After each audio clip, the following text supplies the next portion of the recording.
Hello guys, எல்லாம் எப்படி இருக்கிறீங்க? நல்லா இருக்கிறீங்களாப்பா? ஸோ நம்ம Pushpa life style channel cooking பண்ணுறோம்.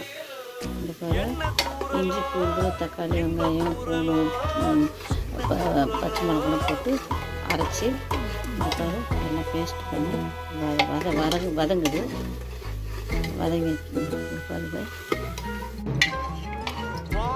இங்கே பாருப்பா, இது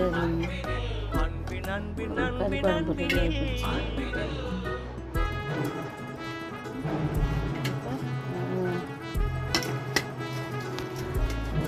சீட்டு எடுத்துட்டேன்.